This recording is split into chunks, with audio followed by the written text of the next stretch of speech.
Buenos días, buenas tardes, buenas noches. Estamos en Historia Total, yo soy Augusto Malpartida y vamos a continuar con el ciclo de la historia del Partido Unificado Marateísta, el PUM. Bueno, el PUM tuvo varios aspectos centrales en su trabajo político, ¿no? Y en un escenario bastante complicado, como ya hemos señalado en anteriores programas, ¿no?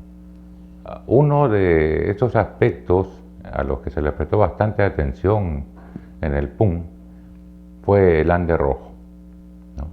Que en contraposición de alguna forma al famoso trapecio andino que propagandizaba García Pérez, ¿no? Intentaba darle una mirada distinta a esa área de trabajo, ¿no? Y precisamente estamos con Carlos Paredes, que fue uno de los responsables del trabajo del Ande Rojo. Hola Carlitos, ¿cómo estás? Augusto, mucho gusto. Aquí Muchas gracias. Con el ciclo del Partido Unificado Marateísta. De acuerdo, vamos a conversar sobre diversos temas. ¿Qué fue el Ande Rojo finalmente, Carlitos? Mira, el Ande Rojo surgió bajo la confluencia de varias necesidades. Una de ellas era la lucha por la tierra, que estaba coronando, o que había coronado en el Cusco, y faltaba que se plasmase en Puno. Puno ha sido el último lugar del Perú que entró a la distribución de la tierra hacia las comunidades campesinas y los campesinos. El Cusco ya lo había cerrado esto el año 79-80.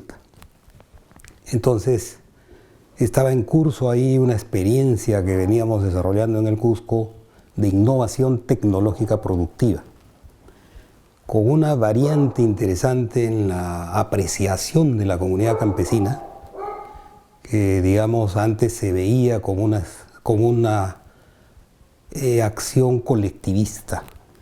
La comunidad se ocupa de los servicios comunes, como canales de riego, carreteras locales, en las faenas comunales.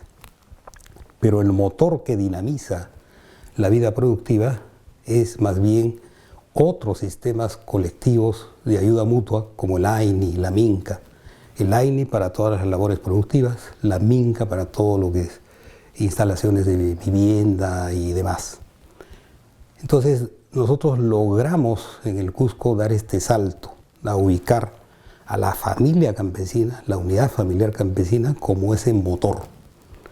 Y entonces esto estábamos trabajándolo con Puno, para ver cómo es que también en la lucha por ya tener la tierra en sus manos, porque en Puno continuaba en manos de las SAIS.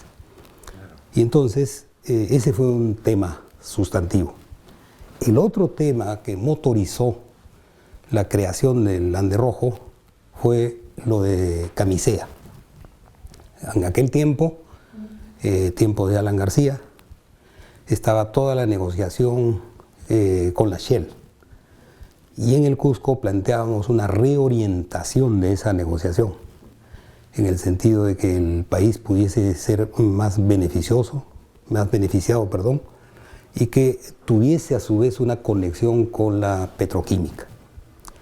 Y el tercer asunto era la ubicación geopolítica del surandino en relación al Atlántico y el Pacífico, porque apreciábamos que la dinámica que estaba llevando el mundo era la evolución y el crecimiento del mercado asiático, que en ese momento tenía a Japón como un líder que caminaba a disputarle el liderazgo mundial a los Estados Unidos, pero también estaba el gigante chino empezando a desplegar sus fuerzas, cuestión que ha llevado a la actualidad a una China que ya está ganándole a Estados Unidos y un Japón que más bien se ha comprimido y no ha continuado ese desarrollo. Entonces nosotros veíamos que el surandino y particularmente la costa del surandino podía ser el puente para que hubiese una carretera o tren que venga del Brasil y todo lo que produce Brasil y que lo envía al Asia pasando por el Canal de Panamá, ahorrase tiempo y pudiera a su vez ser un punto de desarrollo. Y aquí había un proyecto de envergadura. Entonces, con esos tres elementos más, abordar el contexto de la lucha y disputa contra Sendero Luminoso fueron los temas que animaron la creación del Ande Rojo. No, pero no era solamente senderos, ¿cierto? Era también la contrainsurgencia y cómo evitar en general que el Ande Rojo se volviera un escenario de guerra, ¿no? Como sucedió en Ayacucho. Exacto. Y allí también hubieron episodios sumamente interesantes.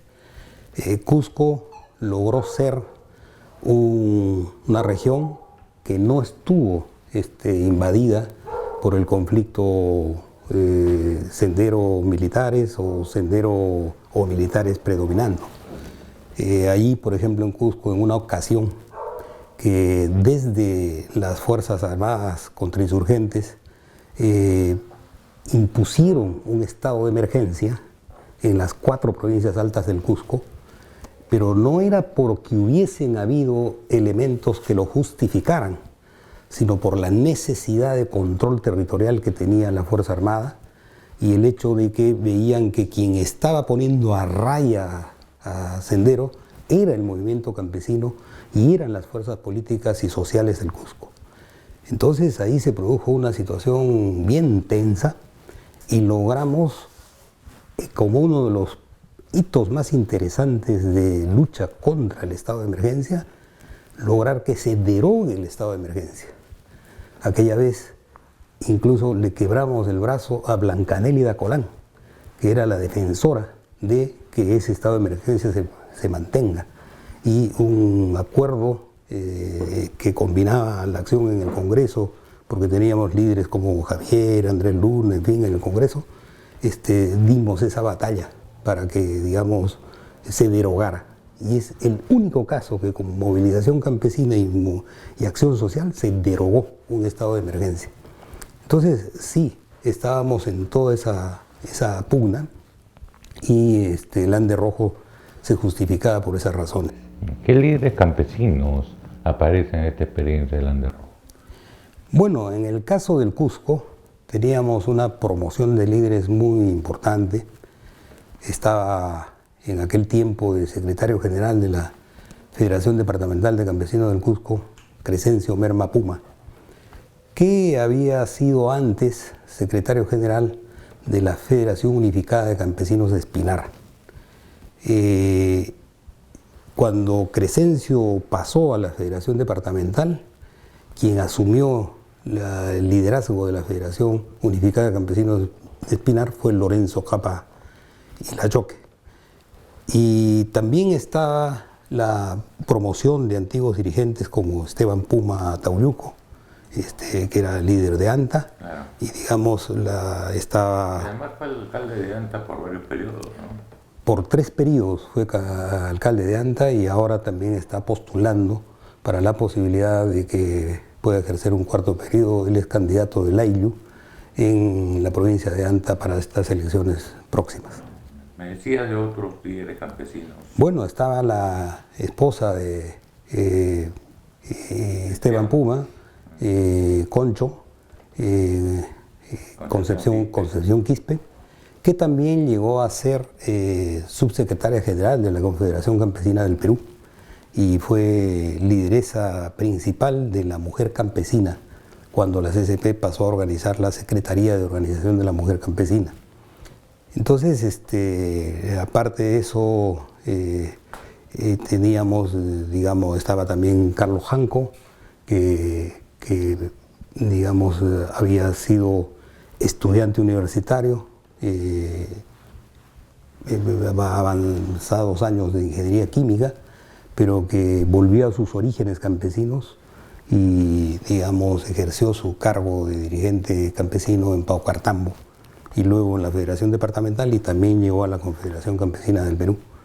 Entonces estaba Marcelina Vargas Quispe, estaba Faustino Cotobán Capucho, es decir, había una promoción de líderes sumamente importante.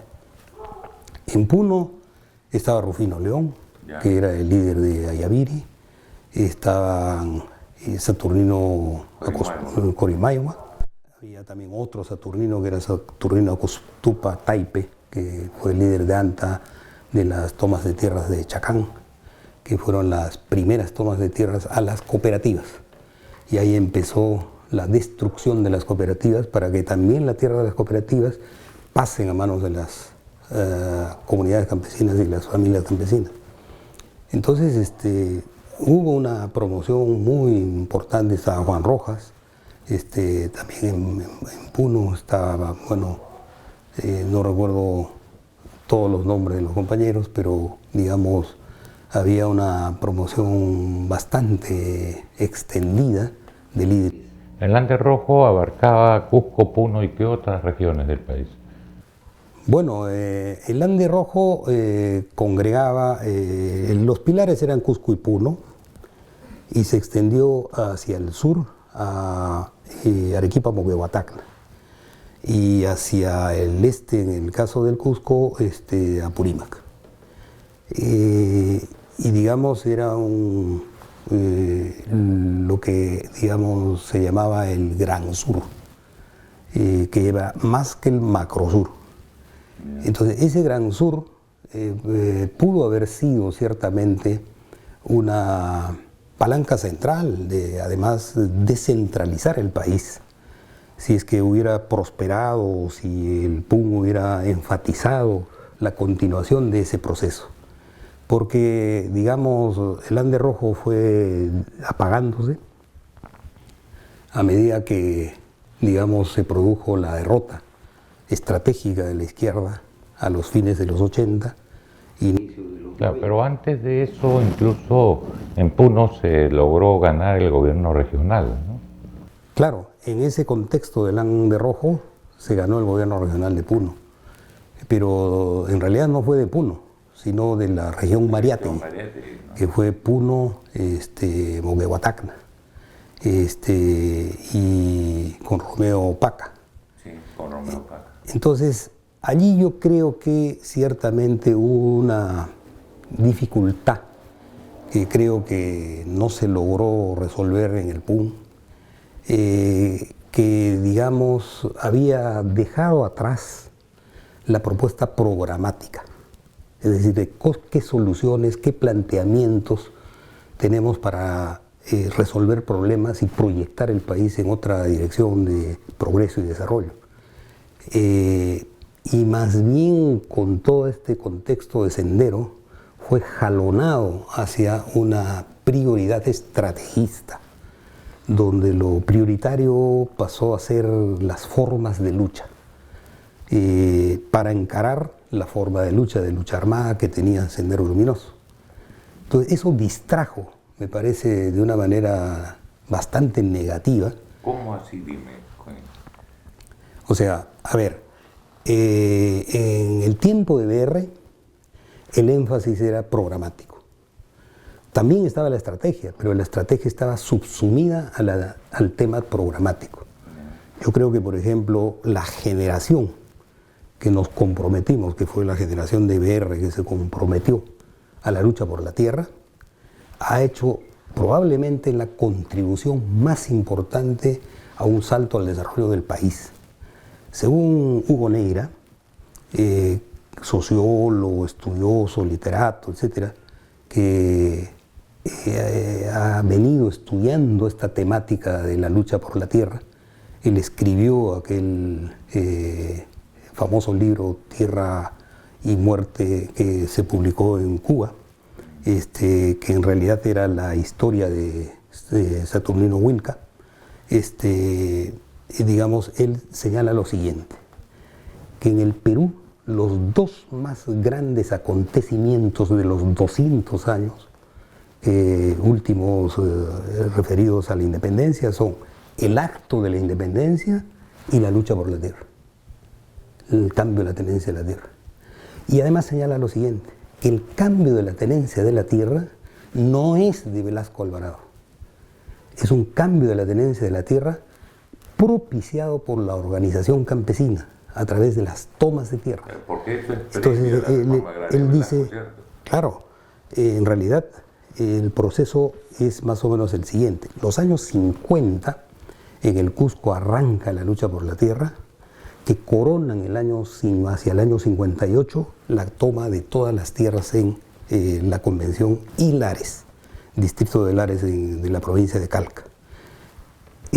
Tomado eso y repartida la tierra de esa manera, en acuerdos entre los comuneros o los campesinos con los hacendados, porque gran parte de los hacendados se fueron de manera pacífica.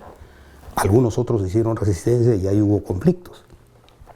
Entonces, luego vino el gobierno de Lindley, de Nicolás Lindley, y consagró esas tierras tomadas y le dio legalidad con la ley de reforma agraria 14444. Es la primera ley de reforma agraria en Perú. Es la primera ley de reforma agraria, pero acotada al territorio de la Convención y Lares. Entonces, aquí Hugo Neira dice lo siguiente. Aquí vino primero el ipso facto, es decir, la acción directa, y terminó en un ipso iure, es decir, se legalizó. Luego viene ese proceso que triunfante hace que los campesinos digan, si para tener la tierra han hecho ese camino nuestros hermanos de la Convención y Lares, nosotros hagamos lo mismo y nos van a dar la tierra. Y vino las tomas de tierras. Y el Perú era convulso, el Perú estaba totalmente, digamos, sin autoridades locales, porque los campesinos expulsaban a las autoridades y las autoridades eran los hacendados. Entonces no había gobierno. Ante esa situación caótica respecto de la situación del Estado, es que viene Velasco a poner orden. Y Velasco demora en dar la ley de reforma agraria de octubre que toma el gobierno a junio. Y yo pienso que lo que estuvo haciendo es deshojar margaritas para ver la posibilidad de devolver la tierra en unos casos o entregarla. Y terminó diciendo que era imposible devolverla y había que entregarla. Y ahí es que vino la 17.716. Pero la 17.716 plantea un modelo que es no entregarle la tierra a los campesinos, sino crear cooperativas. Por ejemplo, la cooperativa de Antapampa era la unión de 26 haciendas. Cada hacienda ya era un gran latifundio. Y entonces fueron macrolatifundios, cada cooperativa. Y los campesinos seguían apartados. La conducción de las cooperativas estaba en manos de funcionarios del Estado y del Ejército, porque también era una medida contrainsurgente para tratar de aplacar y poner orden en la sociedad rural. Entonces, frente a eso, este planteamiento, el proyecto de las quistas de reforma agraria, se rompe en julio del año 74, cuando en Andahuaylas 74 haciendas se levantan, el movimiento se levanta para tomar 74 haciendas de manera simultánea. Ahí se dan las actas de Toxame y Huancabacho, se firman las actas, los asesores principales que acudieron allá fueron Ricardo Letts y Oscar Ugarte. Andrés Luna en ese tiempo estaba preso, y entonces se produjo una solución y la firma de las actas decía: las tierras de las haciendas no formarán cooperativas, se entregarán a partir de ahora, es decir, de julio del 74, a las comunidades campesinas. Y las comunidades verán qué hacen con la tierra, qué conservan en comunal y qué entregan a las familias comuneras. 7-4. 7-4. Y el año 75, el 5 de diciembre del 75, realizamos la toma de tierras de Chacán, que es la primera toma de tierras a una cooperativa, con la consigna Guañuchu Machuasnu Cooperativas. Mueran las cooperativas Burro Viejo, para que la tierra también sea repartida a las comunidades y a los comuneros. Entonces, es este ipso facto que luego se convierte en ipso iure. Y lo que tenemos como resultado es que antes de Quillabamba existían 16.000 hacendados, 16.000 grandes latifundios. ¿Y qué hay ahora? 2.300.000 unidades productivas. Y eso, Augusto, es la más profunda democratización de la propiedad de la tierra habida en América Latina. Justamente esa observación te quería hacer, ¿no? O sea, más allá de la propia tenencia de la tierra, lo que esto genera es un proceso democratizador en la sociedad peruana. Mira, se democratiza la tierra, la propiedad. El Perú en ese momento pasa a ser un país de pequeños propietarios. No hay haciendas, desaparecen las haciendas. País de pequeños propietarios. Segundo, se democratiza la economía, porque antes los campesinos estaban obligados a trabajar para el hacendado y ahora cada quien era propietario y dueño de su destino. Caminaba con sus propios pies y podía mejorar o mantenerse dependiendo de su capacidad y su iniciativa. Tercero, se democratizan derechos, porque desde allí votan, eligen y pueden ser elegidos. Se democratizan acceso a otros derechos, como la educación. Antes era prohibida la escuela, Augusto. Hay historias de cómo es que los campesinos en medio de la lucha por la tierra construían una escuela, contrataban un profesor, venía el hacendado y el hacendado volteaba la escuela con un tractor porque decía que no, si los indios se culturizan, se van a dar cuenta de la situación y nos van a votar. Por tanto, no debe haber escuela. Es interesantísimo que en el caso del Cusco, en lo que era la Dirección Regional de Educación, ahí en la calle Arequipa, a una cuadra de la Plaza de Armas, escrito en piedra, está el año de la creación de la Dirección de Educación del Cusco, que es 3 años después del año de la creación de la Federación Departamental de Campesinos del Cusco. O sea, antes se creó la Federación Departamental en el año 61 y habían escuelas que en el caso de Belaúnde Terry reconoció, porque la manera de tener escuela y profesor era que las comunidades construían el aula y luego pedían profesor para ese aula construida. Y Belaúnde tuvo una reacción muy positiva, que dijo, yo no he construido este aula, y por eso puso un cartel que decía, el pueblo lo hizo. Que luego se vuelve eslogan de la Acción Popular. Exacto, exacto. Entonces, es esa fuerza democrática que ahora se ha trasladado a la lucha por la producción. Nosotros, en la Federación Departamental de Campesinos del Cusco, desde el año 1994, venimos implementando sierra productiva, que es la innovación tecnológica productiva, porque requeríamos demostrar cómo es que esa pequeña producción campesina, que tiene toda esa potencialidad que he señalado antes, pero tiene un defecto, es minifundista. De las 2.300.000 unidades productivas, el 85% son de 3 hectáreas hacia menos de 1 hectárea. Entonces, para eso el Estado dice, no, esto no es viable. Y el Ministerio de Economía y el Ministerio de Agricultura tienen una norma que dice que se es rentable a partir de 20 hectáreas. Una locura, una tontería. Que no hay. Pero, sin embargo, esa es la regla. Y por esa razón, todo proyecto que pase por el Estado necesita esta llamada asociatividad. Los asocian por obligación. Claro, eso te iba a decir, es una asociación artificial, ¿no? Exacto. Que no tiene que ver con la tradición. Entonces, mira, yo he participado críticamente acompañando a compañeros para que vivan la experiencia y puedan probar de que ese no es el camino. Entonces, por ejemplo, se hicieron el cumplimiento de las exigencias de 20 hectáreas. Entonces se asociaron tanto número de familias que sumados hagan 20 hectáreas. Perfecto. ¿Proyecto de qué? Riego tecnificado, por aspersión y por goteo. Llegaba eso al ministerio después de 2 años de trámite, porque para la asociación tenías que escribirlo en registros públicos y tanta vaina, y entonces después llegaba eso y decía, no, es que queríamos que las hectáreas estén juntas, y desconociendo la realidad que hay en el campo, que cada quien vive aislado al lado de la fuente de agua. Claro, volviendo a esa parte, ¿no? ¿Qué tuvo que ver el Andes Rojo con la vía campesina comunera? ¿Recuerdas que fue una propuesta levantada en el partido también? Bueno, en realidad, no con ese nombre de vía campesina comunera, digamos, se hizo la experiencia en el Cusco. ¿Qué cosa quería decir la vía campesina comunera? El valor que tenía la pequeña producción campesina.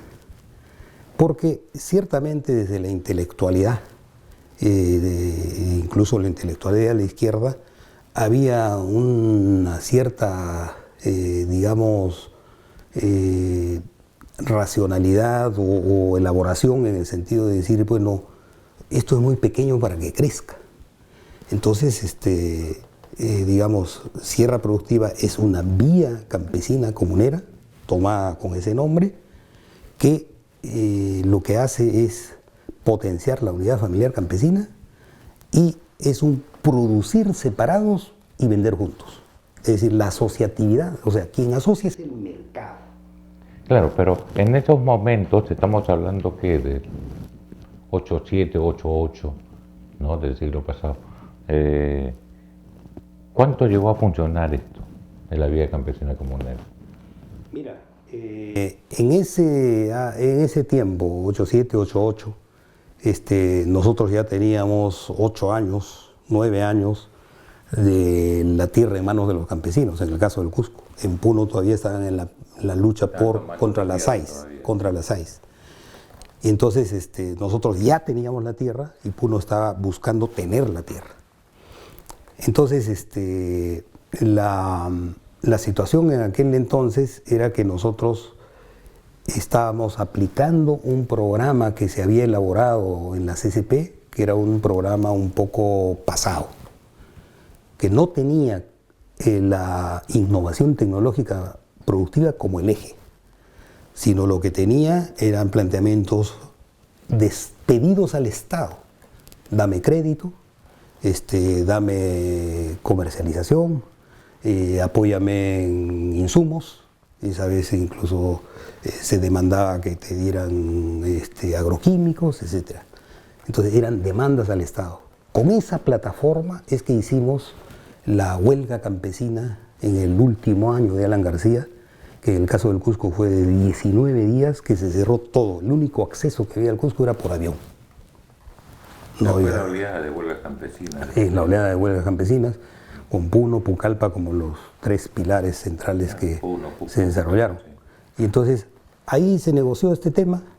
Ricardo Les nos acompañó, estuvo como parte del equipo negociador, se firmaron las actas y no sirvió para nada, porque Alan García se tiró para atrás, en fin. Entró Fujimori, hizo el Fujishock y quisimos reeditar la huelga también en marzo, y en febrero entra Boloña, reemplazando a Hurtado Miller. Y Boloña, nosotros no habíamos sido suficientemente conscientes de lo que había ocurrido con Boloña, pero la cosa es que arrancamos la huelga, que también pensábamos que iba a tener unos 15 días de duración. Arrancamos la huelga y éramos unos 5.000 campesinos en el Cusco y estábamos marchando del sur de la Avenida del Sol hacia la Plaza de Armas. Cuando de pronto, a la altura del Coricancha, aparece una columna y otra columna en las dos, digamos, calles que están a los costados.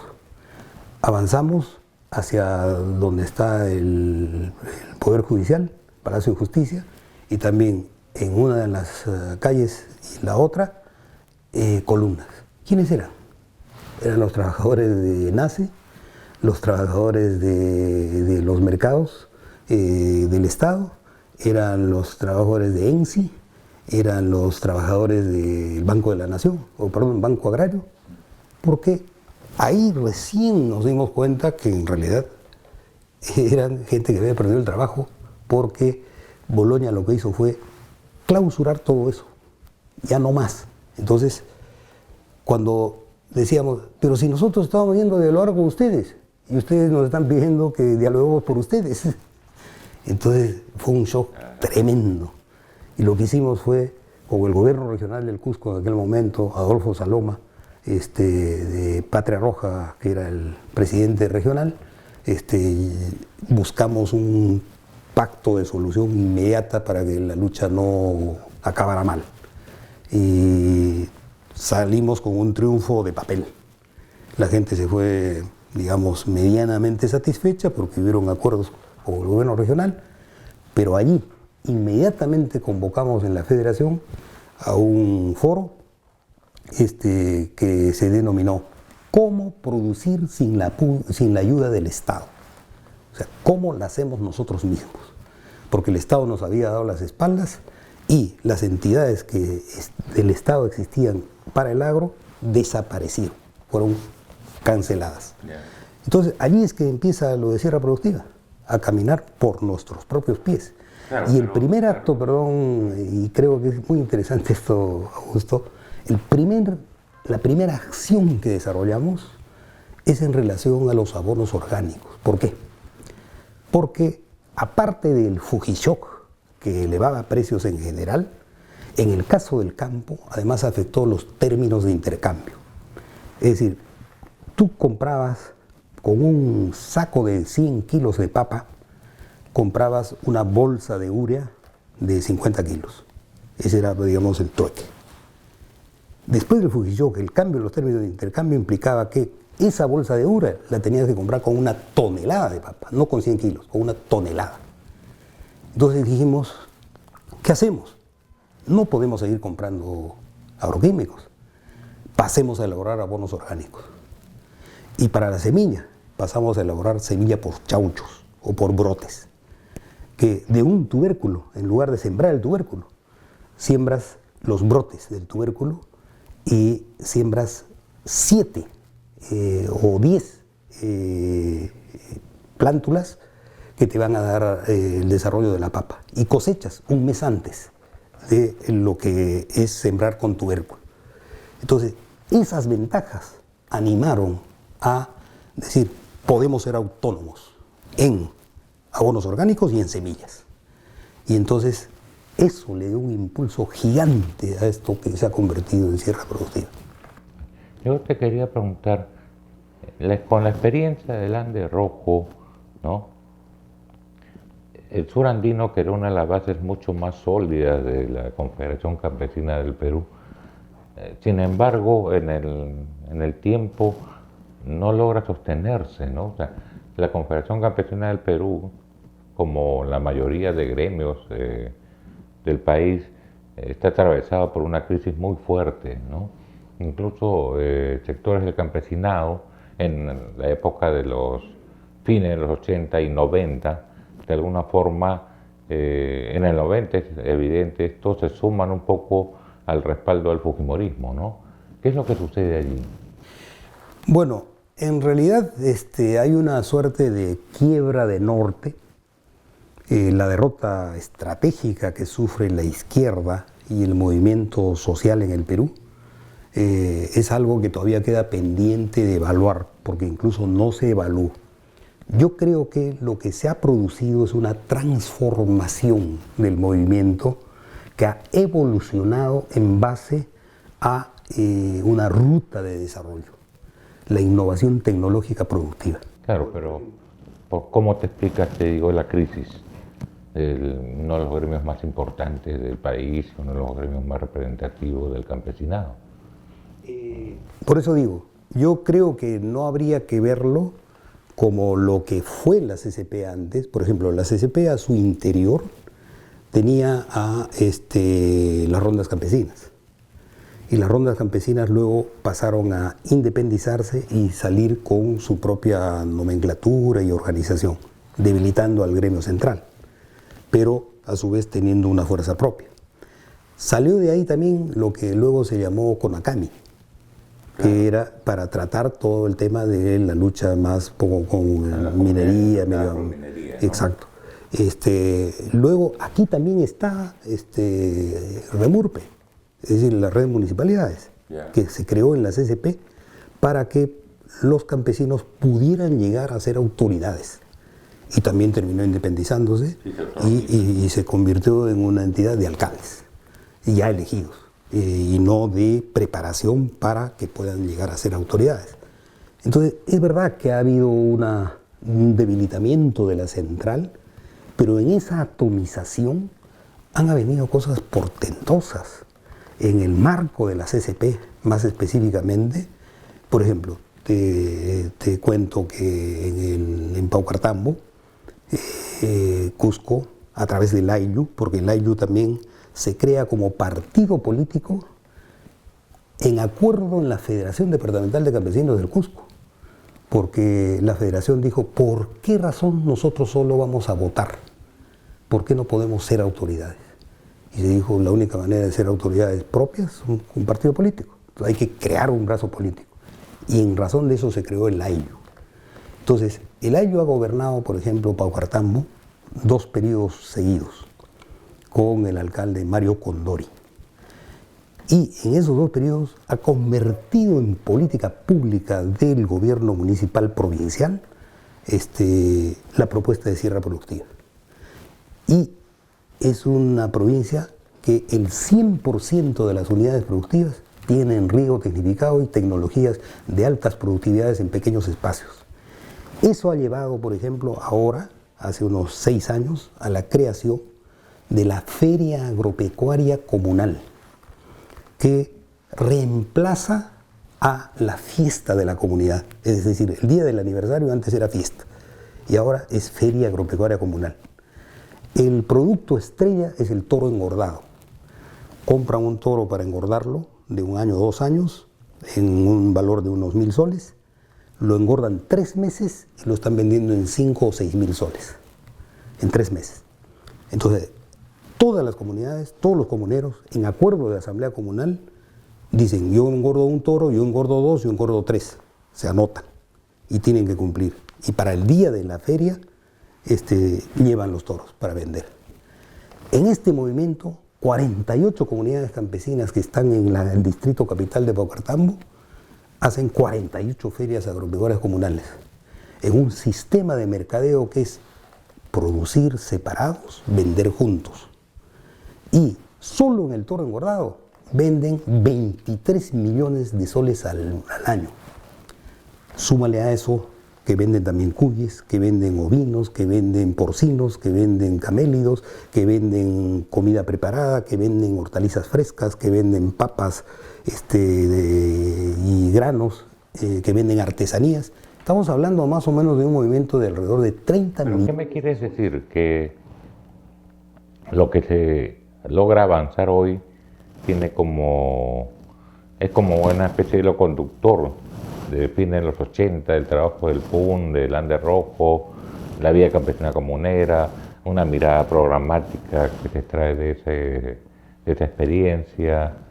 ¿Qué me tratas de decir con eso? O sea, ¿cuánto de esa experiencia sirvió para el día de hoy? Mira, por ejemplo, en aquel tiempo al que te refieres en que estábamos fuertes, como CCP, hacíamos los congresos de 1000 delegados, en fin, el tema central de la dirigencia campesina estaba alrededor del asunto de legalizar las tierras, de los temas de conflictos alrededor de linderajes, para poder certificar sus documentos, la relación con abogados para ese efecto, etc. Más o menos, ¿no? Esa es historia pasada. Ahora la preocupación es comunidad promotora del desarrollo. Pero ya en los 90 había una preocupación por salir del tema lucha por la tierra, que ya había avanzado una gran etapa, ¿no? Más bien para entrar a la lucha por la producción, ¿no? Pero no se logra en ese periodo mayores avances también, ¿no? Mira, lo de sierra productiva, que está más propiamente relacionado con la Confederación Campesina del Perú, tiene la siguiente evolución. Arranca el 94 en la provincia de Canas, la microcuenca del Jabonmayo, distritos de Yanauca, Pampamarca y Tupac Amaru, y tiene unos 4 años de experimentación demostrativa. Se demuestra y hay pasantías de delegados campesinos de otras provincias del Cusco y delegados campesinos de otras regiones del Perú vía CCP. porque tenemos unos encuentros donde participan entre 12 y 14 regiones. Entonces todos van, ven y dicen yo también quiero. Y arranca el año 2000 las réplicas. Y esto nos ha conducido a 100.000 familias que con nuestras propias manos hemos contribuido a que den un salto cualitativo hacia el desarrollo. Y esto está distribuido en 18 regiones del Perú, 350 distritos del país. Esa es la contribución que ha venido a tener la CCP y por ahí ha caminado. Ahora, hay otra rama, Augusto. En este periodo, los líderes campesinos han pasado a la esfera del liderazgo político en la gestión pública. Nosotros solo en Cusco, tenemos el registro de más, desde cuando arrancamos este proceso con el año, en el año 2000, de más de 600 líderes campesinos que han sido entre alcaldes y regidores. Y esto se multiplica cuando hablamos de los yachachi que han pasado a trabajar en las municipalidades y gobiernos regionales, porque han sido convocados para que se hagan cargo de la conducción de la variante esta de innovación tecnológica productiva. Pero además, Augusto, hemos pasado a tener un liderazgo a través de los yachachi en las instituciones educativas. Hemos intervenido en más de 100 instituciones educativas donde la innovación tecnológica productiva la hemos instalado dentro de los colegios, en los campos que tienen. Y la educación ha cambiado. Menos aula, más campo. Y eso ha permitido que la innovación sea educativa. Ha cambiado el sentido de la educación. Y los chicos, junto a que estudian, producen, venden y digamos, se preparan. Conversando con ellos, una vez fue Edmundo Murugarra, cuando estaba en el Consejo Nacional de Educación, fue con varios personas de su equipo a ver la experiencia en Amparaes, conversó con ellos, hicieron unas encuestas, entrevistas a los chicos, y el 90% de los chicos lo que querían ser era microempresarios. Y algunos decían que lo hacían porque veían que tenían capacidades para no ser dependientes, y por otro lado decían que podía ser una manera de que quienes no podían formar empresa pudieran trabajar con ellos. Una mirada totalmente diferente frente a una educación rural que está en la pata de los caballos. Entonces, esto, lo que es Sierra Productiva con las innovaciones tecnológicas productivas, es una educación productiva, emprendedora e innovadora, no escolarizada. Se educa a las familias. Y en la familia es padre, madre, hijos. Y eso rebota en la escuela. Y la escuela también se vuelve en escuela productora. Y entonces allí tenemos ya una mirada y alternativas mucho más integrales de lo que alude al desarrollo rural integral, con una orientación de innovación tecnológica productiva, que no solo es lo agropecuario, también es la vivienda, también es la energía, energías renovables. Nosotros producimos biogás. Las familias cocinan a gas sin necesidad de tener balón de gas, porque lo que hace es procesar el estiércol del ganado, claro, que genera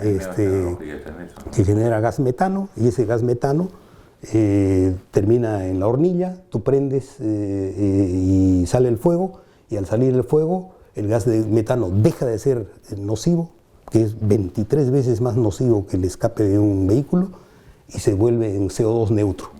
Entonces, todas esas cosas también trabajamos energía solar y tenemos cocinas solares. Y de la cocina solar nos falta resolver un problemita para que eso se convierta ahora en energía eléctrica. Porque, digamos, el mundo ha caminado a que la termosolar deje atrás al panel solar. Entonces ya no se necesita silicio. Tú necesitas o un espejo o necesitas latón brillante para que haga el efecto lupa. Ese efecto lupa se capta como calor y terminas teniendo energía eléctrica. Claro, y además reduce los costos. Entonces, todas esas semillas, digamos, están allí para las posibilidades de crecer. Y por esa razón nosotros pensamos que un partido político, o sea, lo que yo diría, lamentaría, es que el PUN como PUN no hizo el tránsito que hizo, por ejemplo, el Cusco. Si todo el PUN hubiera hecho el tránsito del Cusco, estaríamos en otra cosa, totalmente. Porque mira tú, con el equipo reducido de Cusco, o sea, con la parte del PUN de Cusco, que hicimos esta experiencia, mira dónde hemos llegado, o hasta dónde hemos avanzado, o qué cosas hemos desplegado como caminos de perspectiva de cambios cualitativos. Entonces, ahí es donde yo veo el desencuentro del peso de lo programático con las nuevas, digamos, formas de organización que hay que desarrollar. Por ejemplo, antes, si tú quieres, también teníamos Yachachi especialistas en toma de tierras. ¿Te acuerdas que para cualquier zona que quería tomar tierras le pedía a la CCP convocaba a los mejores, los enviaba para que ayuden a preparar y organizar? Claro. Entonces, siempre hemos tenido esta idea de líderes Yachachi que, digamos, en el caso de la innovación tecnológica productiva, ahora están, y mira tú, Augusto, nada de esto que los hacen en los Yachachis se enseña en las universidades. Es verdad, es verdad. Bueno, Carlos, ha sido un gusto realmente conversar contigo sobre la experiencia del Ande Rojo, sobre la experiencia de lo de Sierra Productiva, y ojalá podamos estar otra vez pronto por acá. Quisiera terminar con un asuntito, Augusto, que me parece importante. Esta experiencia ha tenido una serie de reconocimientos por lo alto que quisiera destacar. Es el reconocimiento a este proceso colectivo. Entonces, ¿qué premios hemos recibido? Hemos sido invitados a participar en el The World Challenge, que es el desafío mundial, organizado por la BBC de Londres, la revista Newsweek y Shell. Y de más o menos 2.000 propuestas que hubieron, fuimos calificados para estar entre los 12 finalistas. Y luego, estando en Ámsterdam, nos entregaron el premio número 2 y fuimos calificados como el segundo mejor proyecto a nivel mundial. Como proyecto innovador, replicable y sostenible. En segundo término, hemos sido reconocidos con la medalla de oro de la FAO en el año en que la consigna fue Agricultura, Diálogos de Cultura. Luego hemos sido premiados como la experiencia que aporta más al cuidado ambiental y recibimos el primer premio también en esa materia. Posteriormente hemos sido premiados y hemos sido declarados como personalidad de la cultura peruana. Y también hemos recibido el premio IPAE. Somos la única experiencia que no somos empresarios que ha recibido el premio principal de los empresarios cuando se realizó el 50 aniversario de premios de IPAE. Y en un reconocimiento muy importante, muy interesante, donde se valora la relación esta de vanguardia revolucionaria, Confederación Campesina del Perú, lucha por la tierra, conquista de la tierra y la innovación tecnológica productiva. Y eso lo hacen en medio de IPAE, que es el Instituto Peruano de Acción Empresarial, que digamos valora este proceso. Y bueno, hemos tenido otra cantidad innumerable de premios, que si digamos los repartiéramos entre los premios que reciben, por ejemplo, los Yachachi, que reciben los dirigentes de las federaciones, las autoridades que llegan a ser, en fin, estamos hablando, digamos, también de una valoración y reconocimiento de la sociedad, no solo, digamos, local, sino también nacional e internacional, sobre esta huella que está abierta, que requerimos profundizar. Bien, bien, que sigan los premios entonces, Carlos. Muy amable, gracias por estar acá. Gracias a ti, doctor. Bien, continuamos entonces el próximo domingo con Historia Total y continuamos con el ciclo de Historia del Partido Unificado Mayateísta. Muchas gracias.